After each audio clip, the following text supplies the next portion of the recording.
예, 반갑습니다. 제가 처음에 받을 때는 기독교의 관점에서의 적정기술 활동, 기독교의 관점으로 본 적정기술 활동, 이렇게 해가지고 굉장히 적정기술 활동의 기독교적인 특성을 그거 해야 되나 보더라고 해서 굉장히 좀 엄두가 안 나섰는데, 최근에 기독 과학 기술인의 관점으로 본 적정기술을 보니까 좀 생각이 수월해지더라고요.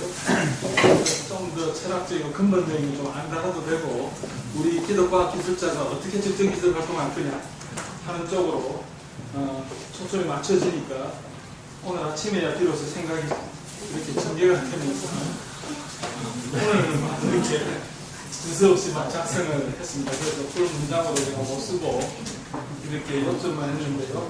4페이지인데 한 읽으면 15분에 20분 정도는 될 것 같습니다. 그래서 여기서 우리가 다루는 적정기술 활동은 적정기술 활동의 폭이, 적정기술 자체가 폭이 굉장히 넓거든요.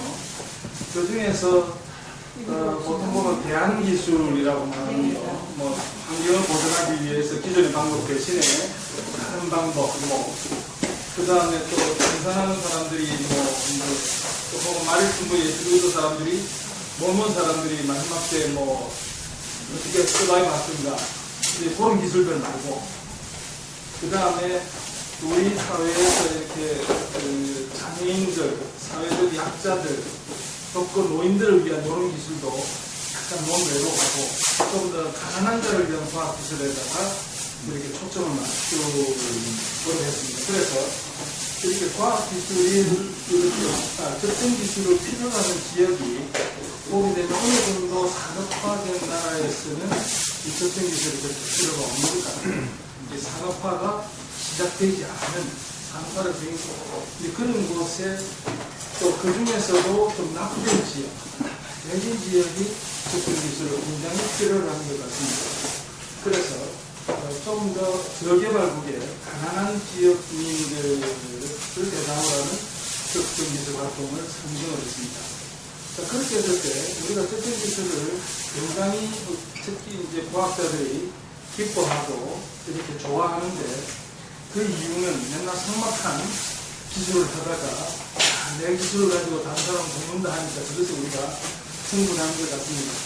그래서 다시 쳐다보게 되면 우리가 적정 기술 활동을 기술 개발의 관점으로 접근하는 경우가 처음에는 다 그런 것 같아요. 그런데 우리가 궁극적으로 적정 기술 활동을 하는 이유는 우리 적정 기술 일단 못하다가 활동이라고 붙은 것이 저는 굉장히 의미가 있다고 봅니다. 그래서 이 낙후된 지역의 지역민이 현안 과학기술의 혜택을 누리는 것, 그래서 그 사람들이 보다 나은 삶의 질을 누리는 것, 이게 우리가 적정기술 활동하는 목표가 되지 않을까. 그래서 단순히 기술 개발이 아니라 우리가 개발한 기술을 가지고 그들이 혜택을 보는 것, 이것이 적정기술 활동의 최종 목표라고 본다면은, 그런 활동은 첫째 기술 개발 활동, 두 번째 그 기술 제품의 생산 활동, 세 번째 그 기술 제품의 소구 활동까지 우리가 고려를 해야 되겠다는 거죠. 보통 우리가 이게 엔지니어들이 주로, 사이언티스트와 엔지니어들이 주로 작업을 하기 때문에 활동이 기술 개발, 시제품 제작까지 가는 경우가 참 많을 것 같아요. 이것이 지금도 우리가 보게 되면 적정기술 제품은 전 세계적으로 수백 가지가 이미 개발돼가지고 나와 있는데, 현장에 가보면 거의 다 적정기술을 쓰고 있지 않고 있어요.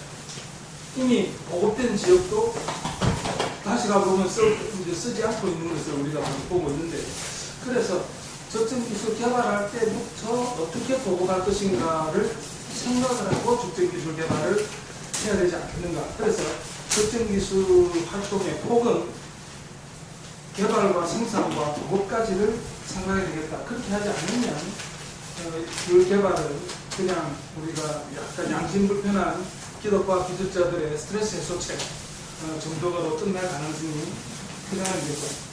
그리고 적정기술을 우리가 보급을 하는 데에 사실 두 가지 측면이 있는 것 같아요. 하나는 폴락이 얘기하는 것처럼 값싼 제품, 아주 좋은 것을 값싸게 만들면 엄청나게 큰 시장이 존재한다. 이런 관점으로 접근할 수도 있고, 그 다음에 정말 그 지역, 왜냐하면 적정 기술이라는 것이 그 지역 경제 문화에 항상 이렇게 디펜던트하고 그 상황에 맞추는 것이기 때문에 좀 더 특정 로컬한 지역을 우리가 대상으로 해서 개발하는 것 두 가지를 생각해야 될 것 같아요. 그래서 저는 사실 큰 시장, 아주 전 세계 인구의 90%가 시장 그 대상으로 하는 제품의 개발, 이쪽은 조금 뭐 그렇게 저는 편하지 않은 것 같습니다. 그래서 어쩌면 좀 더 지역적 특성에 맞는 초점 맞춘 그런 접근이고, 그렇게 된다면은 적정기술 활동을 할 때에 이 보급 활동, 보급은 우리가 무상으로 보급해 줄 것인가 아니면 유상으로 할 것인가 했을 때 무상으로 보급하면 오히려 그 사람들을 더 망치고, 그렇게 보급된 기술은 지속적으로 사용되지 않는 것 같아요. 그 사람들이 직접 돈을 내서 사서 쓰게 만드는 기술, 그것이 오히려 지속력이 있는 것 같고요. 그렇다면 적정기술 활동을 할 때에 우리가 비즈니스를 반드시 포함해서 해야 되겠죠. 지금 현재의 어떤 그 세상에서는 이 비즈니스라는 그런 메커니즘으로 지속성을 확보할 수 있는 것 같습니다. 자, 그 다음에 과학기술자들은 왜 가난한 자를 위한 적정기술 활동을 하는가? 이유를 가만 생각해 보니까 그냥 뭐 좋은 일이니까, 인도적 목적으로 저 사람이 고통당하니까 내가 가진 것으로 나누자, 이제 이렇게 가볍게 생각하시는 분도 있을 수 있을 것 같고요.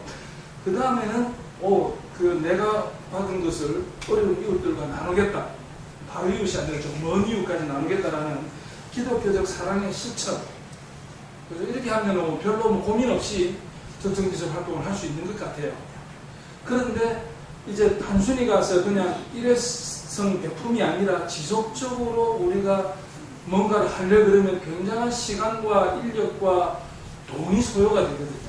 지금 우리만 하더라도 라오스에 조금 뭐 하겠다고, 네팔에 조금 뭐 하기 위해서 지금 엄청나게 고생을 하고 있으니까 사실은 기독교적 사랑의 실천, 이 정도로는 그렇게 큰 고생을 감당하기 힘든 것 같고요. 그 다음에 이제 좀 열심히 하는 우리들의 이유를 찾아보게 되면 이게 복음 전도 선교를 위해 좀 해외 선교를 우리가 목표로 하는 것일 수 있는데, 이럴 때는 그 선교라는 것도 두 가지 개념이 좀 있을 수 있는 것 같아요. 하나는 좀 좁은 의미의 선교. 저 사람을 구원시키기 위해서 내가 그들에게 베풀고 컨택 포인트를 만들어서 저 사람이 복음을 접할 수 있는 기회를 확보하겠다라는 의미로, 즉 그 이벤젤리즘 퍼포스로, 그죠? 이제 그렇게 하는 경우가 좀 많은 것 같고, 그 다음에 그보다 이제 그렇게 했을 경우에 그 이제 최종 목표는 일반적인 선교의 목적처럼 교회 설립이 되겠죠. 영혼구원, 교회 설립, 그리고 이 적정기술 활동은 하나의 매개체, 수단, 이제 그렇게 우리가 해서 하는 경우가 좀 있는 것 같고요. 그 다음에 또 어떤 사람들 많은지는 모르겠습니다만, 적어도 저는 그 네 번째, 하나님 나라를 이 땅에 임하게 하겠다는 그 노력으로 좀 더 광의의 선교로 할 수 있을 것 같습니다.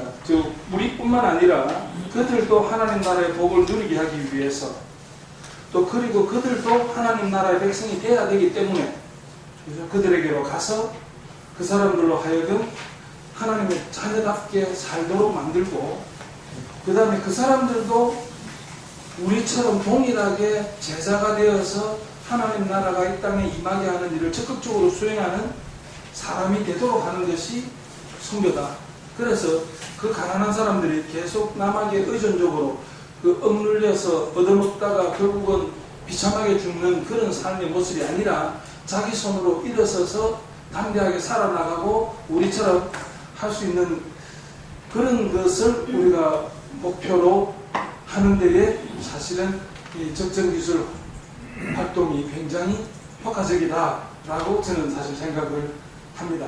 그 경우에 최종 목표는 그 땅에도 하나님의 나라가 임해서 그 하나님의 나라가 융성해져 가고 하나님 나라의 샬롬을 모든 사람들이 맛보도록 하는 좀 더 선교의 큰 목적이라고 볼 수 있겠고요. 그래서 마지막 두 가지, 좀 더 열심히 있는 사람들의 그 선교 동기를 바탕으로 하는 활동들을 살펴보게 되면 우리가 전도를 영혼 구원을 목적으로 하고 그 수단으로도 적정기술 활동을 하게 될 경우에는 이 적정기술 활동하는데 뭐까지 생각하게 되면 코스트가 너무 많이 들어가요. 그것보다는 그냥 가서 성경으로 부딪히는 것이, 말씀으로 부딪히는 것이 훨씬 효과적이지.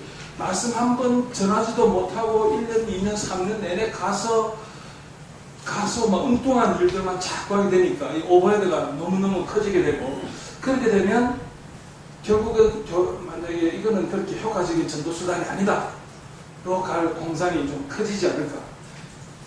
또 그런 상황을 했을 때에 그 소요되는 자금은 ODA 정부 자금을 받아서 하기는 좀 어렵지 않을까 하는 생각이 듭니다.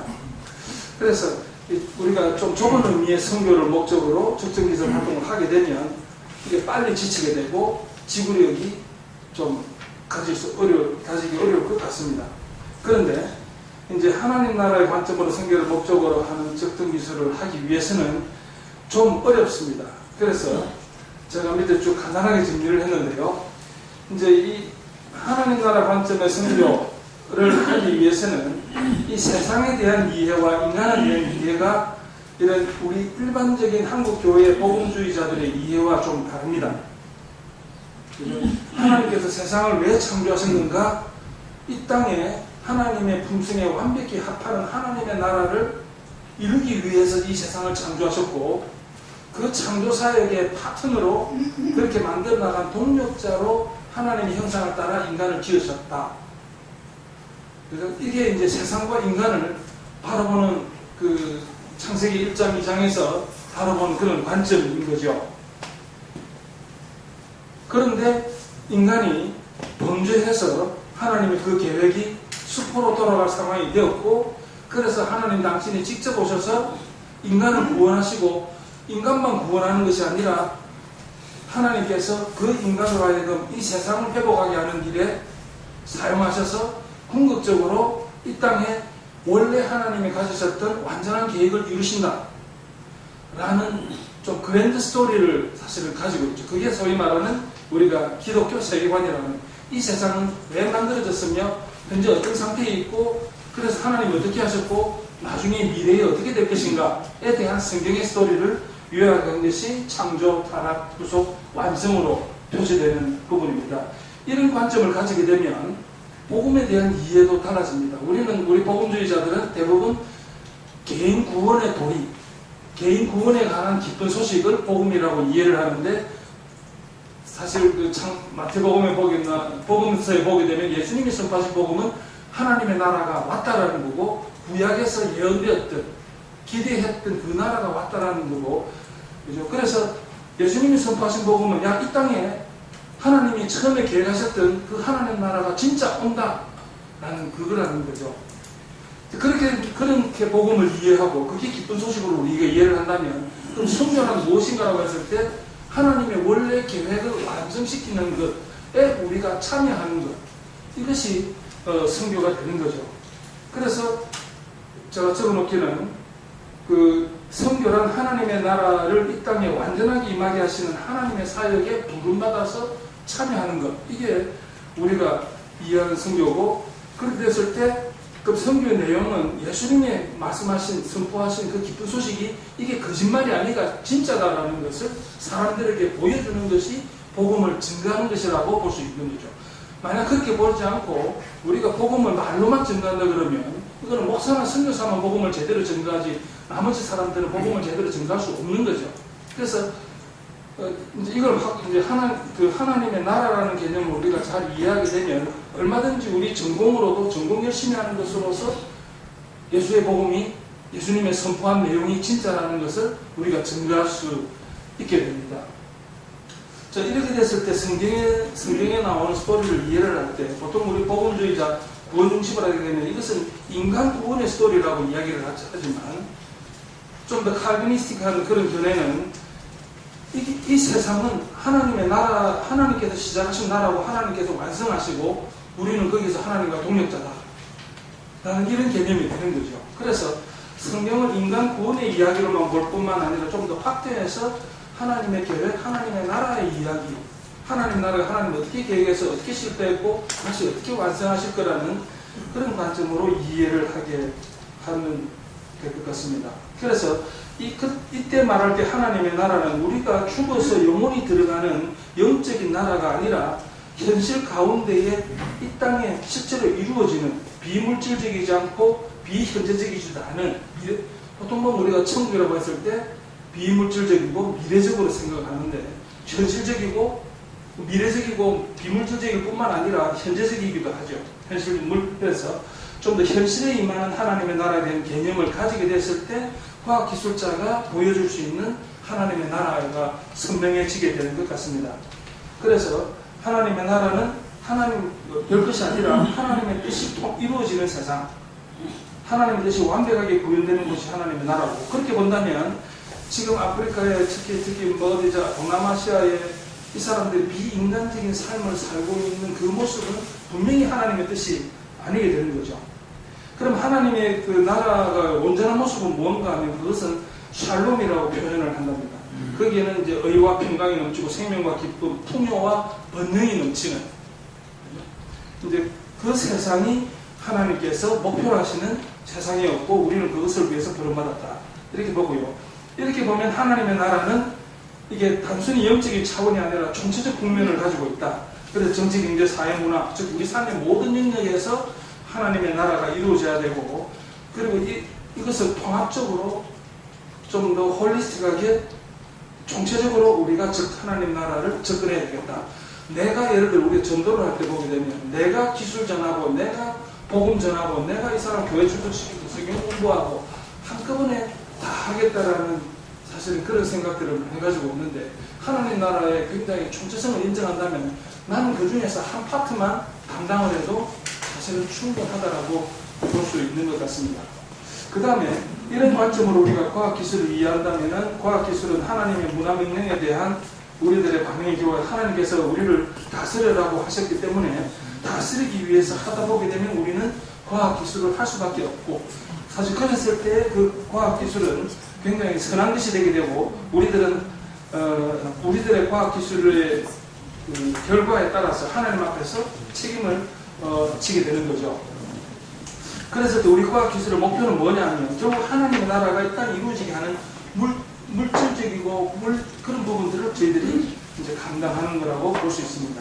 그래서 우리는 과학기술을 통해서 온전한 하나님의 나라의 구현이라는 하나님의 사역에 참여하도록 부름받은 자다라고 말할 수 있고요. 그 다음에 이제 기업이나 비즈니스에 대해서 사실 우리가 이렇게 그 물질, 돈 같은 것에 대해서 약간 이렇게 타락의 요소가 많기 때문에 경계를 하다 보게 되면 기업과 비즈니스에 대해서 네거티브한 견해를 굉장히 많이 갖는데, 사실 이 부분도 좀 더 거룩한 비즈니스, 좀 더 온전한 비즈니스를 생각해 볼 필요가 있는 것 같아요. 지금 오늘날 하나님께서 우리들을 먹이고 입히시는데 사용하시는 중요 수단은 기업입니다. 오늘날 우리 어떤 사람에게 무엇을 공급해 주는 것도 보게 되면 지금은 다 비즈니스를 통해서 이루어지고 있고, 이런 비즈니스나 기업 활동이 없었더라면 우리는 굉장히 비참한 가운데에 사실 여전히 있을 텐데, 그런 것들을 다 극복해내는 것들은 사실은 기업과 비즈니스인 것 같아요. 그래서 하나님은 또 실제로 많은 문제들을 지금 비즈니스를 통해서 풀어나가시는 것을 알 수 있고, 따라서 우리는 좀 더 비즈니스에 대해서 그 긍정적인 입장을 가질 필요가 있지 않겠나. 그렇다고 지금의 자본주의가 완전히 옳다라는 이야기는 사실은 전혀 아닙니다.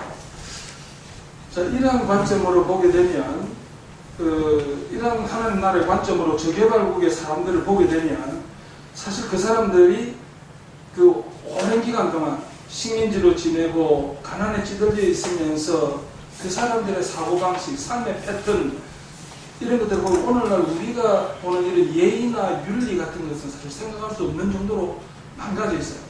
사실은 자기 부족이 수백 명이 죽고 자기 나라 국민이 수천 명, 수만 명이 죽어도 위정자들을 갖다 가놓고 자기들 호화생활하고 있는 이런 정신구조는 사실은 이미 망가진 그 하나님의 형상이라고 말할 수 있는 것 같아요.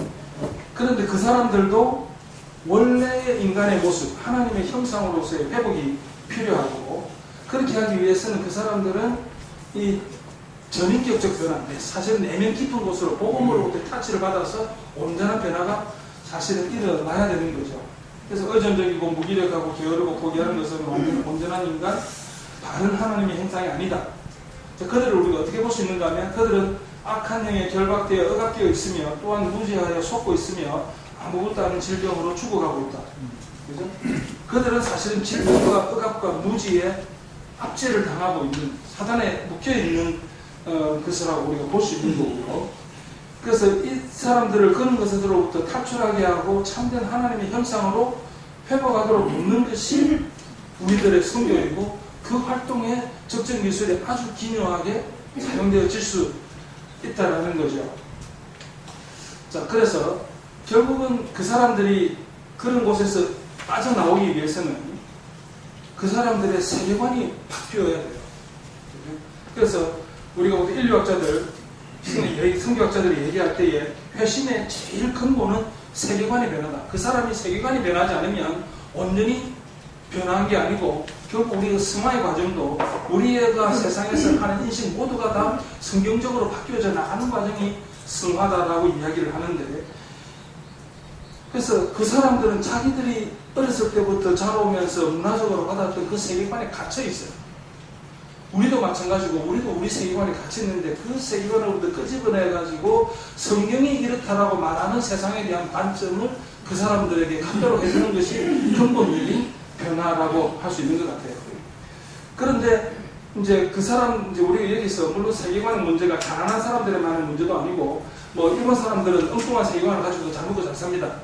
그런데 이 가난한 사람들은 굉장한 실제로 고통을 당하고 있고, 가난을 대해서 망가져 있고, 포기도 하고 발버둥도 치고 뭐 다양한 태도를 보이지만, 어쩌면 깊은 운동에 빠져가지고 그 안에 보이는 여러 가지 모습들, 어떤 사람은 포기한 사람, 어떤 사람은 인생은 이런 거야, 이렇게 사는 거야, 또는 내가 여기서 이렇게 살면 다음 생에 잘 될 거라는 믿음, 이런 것들로 사실 스스로 속이고 있다고 볼 수 있는 거죠.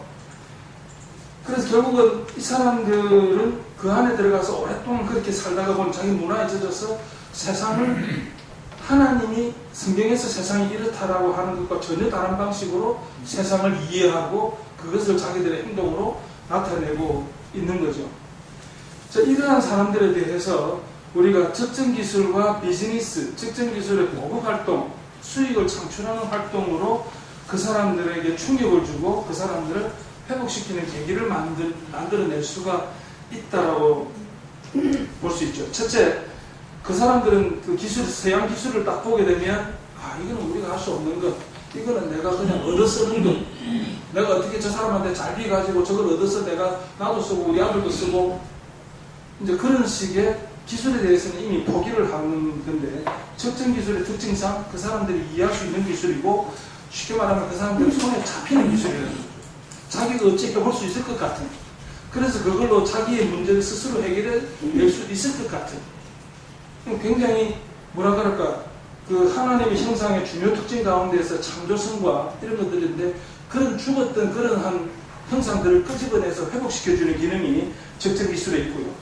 그 다음에 이제 기업가 정신인데, 앞에서 기업가 정신은 뭐냐면 결국은 우리가 주어진 문제를 여러 가지 우리가 활용 가능한 리소스들을 잘 결합을 해냄으로써 그 문제를 해결해낼 수 있다라는 그런 것들을, 그 문제 해결 마인드셋이 저는 기업가 정신이라고 생각을 하고, 그 문제 해결이 좀 더 지속적으로 그 문제가 해결되기 위해서는 자체적으로 돌아갈 수 있어야 되기 때문에 수익 구조를 만들어야 되기 때문에 기업가 정신의 비즈니스의 개념이 들어가는 것 같아요.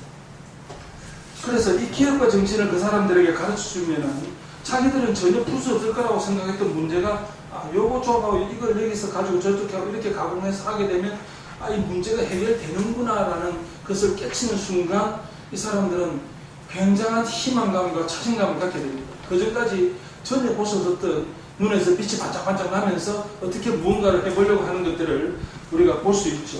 그래서 사실은 우리가 적정 기술로 야, 돈 벌 수 있다, 네가 가난에서 벗어나올 수 있다라고 해주는 것이 이 사람들에게는 엄청난 세계관적 충격이에요. 자기들은 이곳에서 전혀 나올 수 없다, 빠져나오고 우리는 평생 이렇게 살다가 죽는 거다 라는 생각에 젖어 있는 사람들에게 내가 뭔가를 해서 뭔가 이 문제를 해결할 수 있다. 나도 내 아이를 좋은 학교에 보낼 수 있다. 깨끗한 물을 먹을 수 있다라는 것은 사실 이 사람들에게 어느 정도 자기들의 세계관을 터뜨리는, 그러니까 보통 이제 우리가 보통 가보면 불교 세계관이라든지 힌두 세계관이라든지 저 무속신앙 세계관에 가게 되면 이 사람들은 그냥 자연의 순응에 맞으면 맞는 대로 터지면 터지는 대로 살아가는 게 자기들의 인생인데, 이제는 내가 그것을, 그 아픈 문제들을 이제는 극복해낼 수 있다는 자신감을 갖게 하는 것은 그 사람들에게 사실은 굉장한 세계관적 충격인 것 같아요.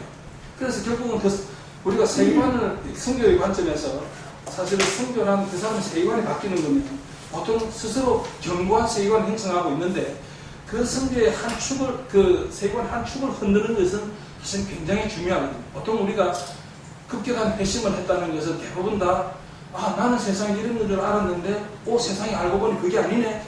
내 힘으로 다 되는 줄 알았는데 내 힘으로 안 되는구나. 하나님이 계시는구나. 이게 사실 세계관적 충격이거든요. 그런데 그 충격이 들어왔을 때 낡은 세계관 걷어내고 새 세계관으로 계속 채워주는 것이 굉장히 중요한데, 이제 그렇게 할 때 우리가 그들에게 사실 충격을 주는 데 쓰는 게 사실은 가난을 돈 버는 법. 너 가난하지? 고통스럽지? 야, 이렇게 하면 너 돈 벌 수 있어. 이걸로 이 사람들을 깨우는데, 그때 우리가 그 새로운 그 사람들에게 세계관 충격을 줬으면 대체해주는 세계관이 있어야 되거든요. 그 세계관이 우리가 기독교적 세계관에 기초한 기업가 정신, 그냥 세속적 자본주의의 정신으로 만들어진 기업가 정신과 비즈니스를 규진이 안 해야 되고요. 근데 이 기업가 정신 훈련을 하게 되면 좋은 점은 그 사람들이 자립의식을 갖게 되고 주인의식을 갖게 됩니다. 그 다음에 우리가 그 사람들 의도적으로 해줘야 될 것은 그 사람들이 공동체 정신을 갖도록 해줘야 되고요.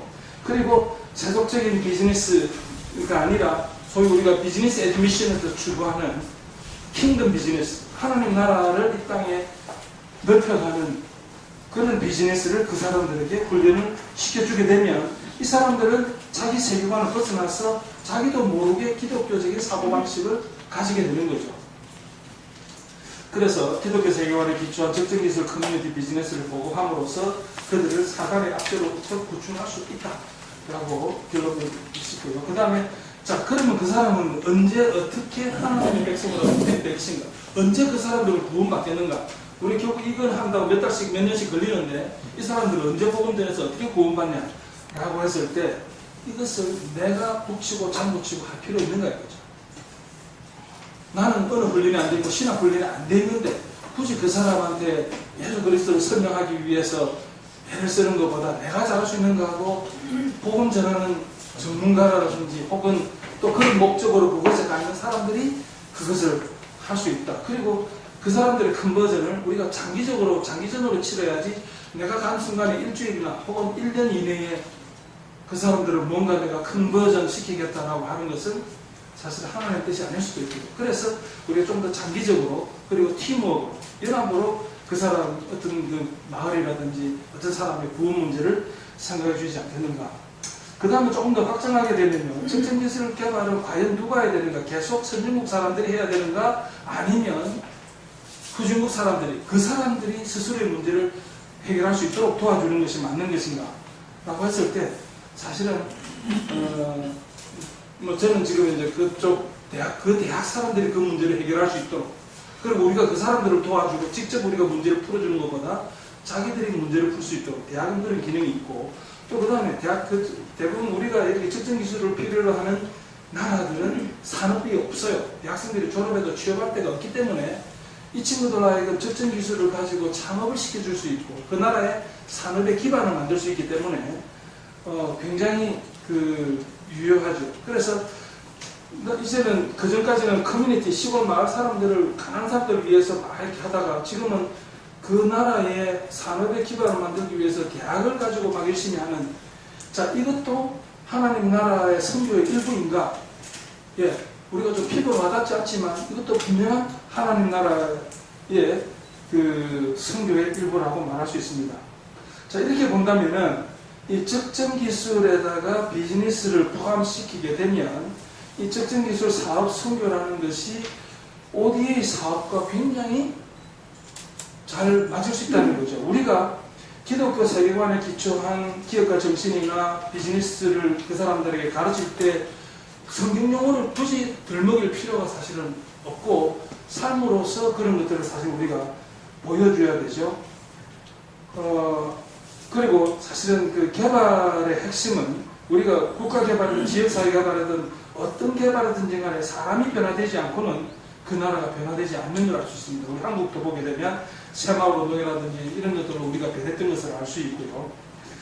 그래서 결국은 사람을 개발도 ODA에서 사람을 변화시키는 것이 근본이고 우리 선교도 사람을 변화시키는 것이 근본인데 누가 어떤 방향으로 변화시킬 것인가가 중요한 문제고 우리가 성경적인 방향으로 변화시키는 것이